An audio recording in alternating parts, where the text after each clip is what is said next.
Bonjour, c'est un plaisir pour moi de te retrouver pour ce moment de partage. Aujourd'hui, nous allons regarder un magnifique passage de la Bible qui se trouve dans l'Évangile de Luc au chapitre 1. Nous allons lire à partir du verset 31 jusqu'au verset 38. L'ange Gabriel, envoyé par Dieu, dit à Marie, « Et voici, tu deviendras enceinte et tu enfanteras un fils et tu lui donneras le nom de Jésus. Il sera grand et sera appelé Fils du Très-Haut et le Seigneur Dieu lui donnera le trône de David son père.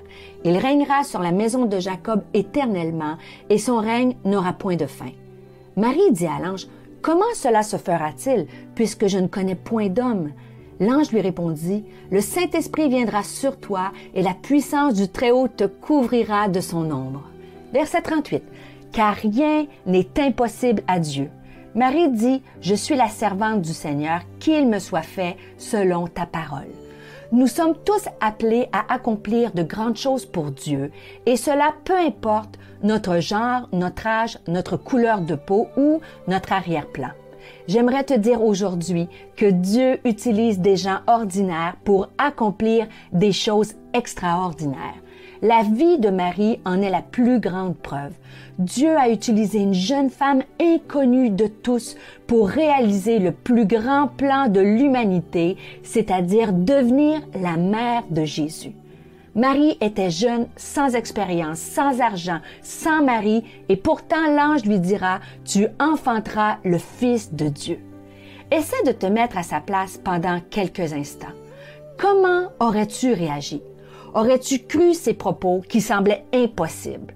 De plus, si ceux-ci se concrétisaient, c'était la honte assurée, le déshonneur et le désaveu de son fiancé, de ses parents et de ses amis.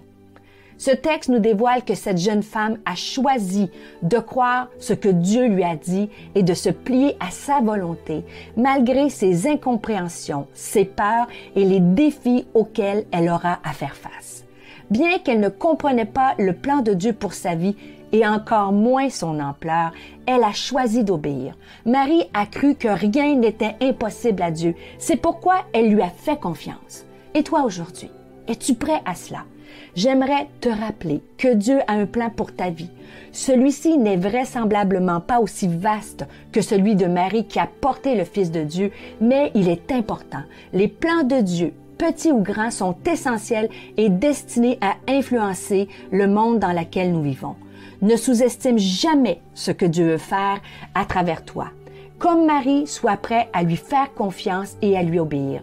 N'oublie jamais que Dieu utilise des gens ordinaires pour accomplir des choses extraordinaires.